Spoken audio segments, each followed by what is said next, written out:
नमस्कार। आकाशवाणी से विश्व दर्पण के साथ मैं सिद्धार्थ सिंह।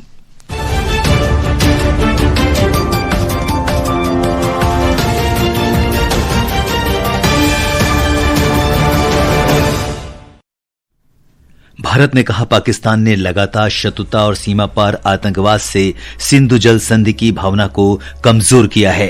केंद्रीय मंत्री पीयूष गोयल ने कहा, न्यूजीलैंड के साथ चल रही मुक्त व्यापार समझौता वार्ता व्यापार, निवेश और नवाचार संबंधों को बढ़ावा देने का मार्ग प्रशस्त करेगी। रूस के राष्ट्रपति व्लादिमीर पुतिन ने कहा, देश ने परमाणु ऊर्जा से चलने वाली अगली पीढ़ी के क्रूज मिसाइलों का निर्माण शुरू कर दिया है और भारतीय अमेरिकी गजाला हाशमी ने वर्जीनिया लेफ्टिनेंट गवर्नर का चुनाव जीतकर इतिहास रचा। इस पद पर आसीन होने वाली पहली दक्षिण एशियाई अमेरिकी तथा भारतीय मूल की महिला बनी। अब समाचार विस्तार से। श्रम और रोजगार मंत्री डॉक्टर मनसुख मांडविया ने कहा है कि पाकिस्तान ने लगातार शत्रुता और सीमा पार आतंकवाद से सिंधु जल संधि की भावना को कमजोर किया है। वे आज दोहा में सामाजिक विकास के लिए द्वितीय विश्व शिखर सम्मेलन के पूर्ण सत्र में भारत का राष्ट्रीय वक्तव्य दे रहे थे। श्री मांडविया ने कहा कि पाकिस्तान ने भारत की परियोजनाओं में बाधा डालने के लिए संधि तंत्र का बार बार दुरुपयोग किया है। उन्होंने कल पाकिस्तान के राष्ट्रपति द्वारा भाषण में भारत के बारे में रखे गए कुछ अनुचित संदर्भों पर कड़ी आपत्ति जताई।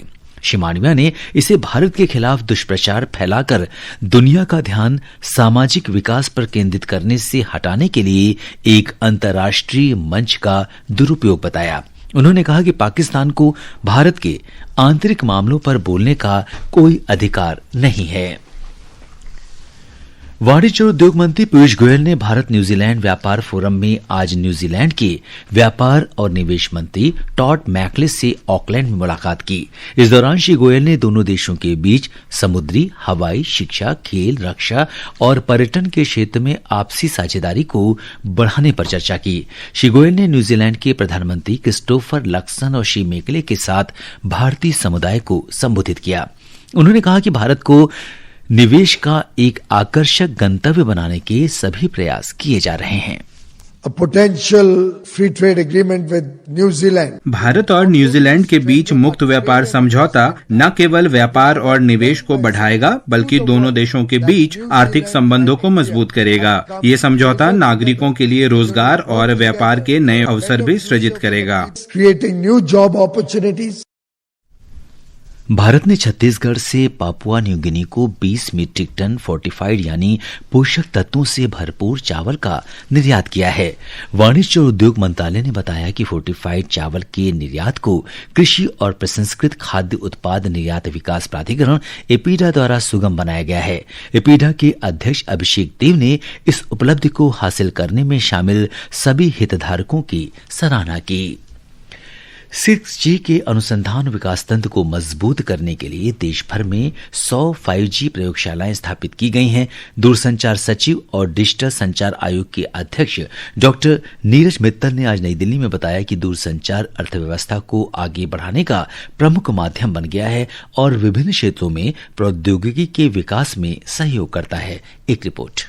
डॉक्टर नीरज मित्तल ने कहा कि भारत ने 6G गठबंधन पहल के अंतर्गत वैश्विक 6G संगठनों के साथ अंतर्राष्ट्रीय साझेदारी के 10 समझौतों पर हस्ताक्षर किए हैं और लक्ष्य है कि वर्ष 2030 तक दुनिया भर के 10% 6G पेटेंट भारत के पास होंगे। डॉक्टर मित्तल आज नई दिल्ली में भारत मंडपम में उभरते विज्ञान, प्रौद्योगिकी और नवाचार सम्मेलन 2025 को संबोधित कर रहे थे। वैज्ञानिक और औद्योगिक अनुसंधान परिषद ने सम्मेलन में तकनीकी सत्र का आयोजन किया, जिसमें उन्नत पदार्थ और विनिर्माण के क्षेत्र में भारत की उपलब्धियों को उजागर किया गया। इस सम्मेलन का उद्घाटन इस महीने की 3 तारीख को प्रधानमंत्री नरेंद्र मोदी ने किया था। विश्व दर्पण के लिए सौम्या की रिपोर्ट के साथ मैं जया भारती।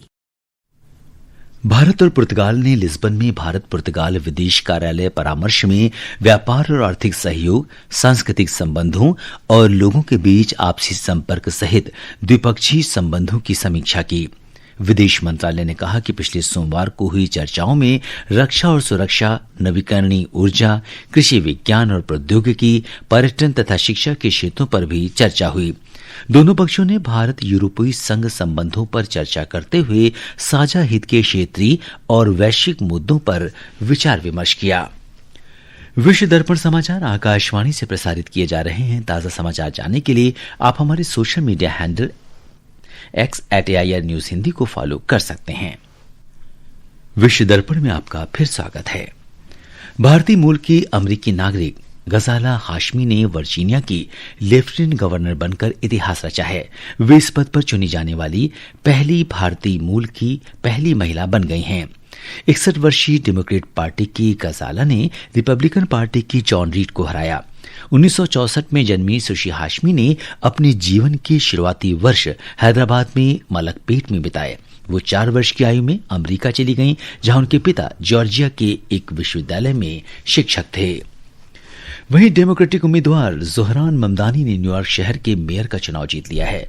उन्होंने आज निर्दलीय उम्मीदवार एंड्रयू कोमो को हराया। इस जीत के साथ ममदानी शहर के पहले मुस्लिम और कई पीढ़ियों में सबसे कम उम्र के मेयर बन गए हैं। इस बीच मतदान की पूर्व संध्या पर अमेरिकी राष्ट्रपति डोनाल्ड ट्रंप ने सोशल मीडिया पोस्ट में ममदानी को कम्युनिस्ट उम्मीदवार करार दिया था।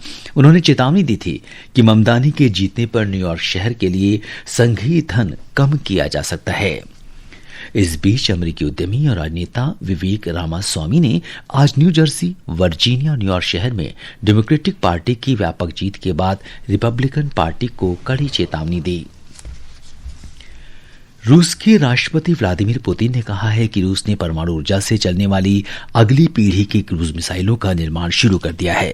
क्रेमलिन में हथियार निर्माताओं के पुरस्कार समारोह को राष्ट्रपति पुतिन ने समारोह में कहा कि परमाणु शस्त्र ले जाने में सक्षम हथियार रूस और 21वीं सदी के लिए ऐतिहासिक महत्व रखते हैं।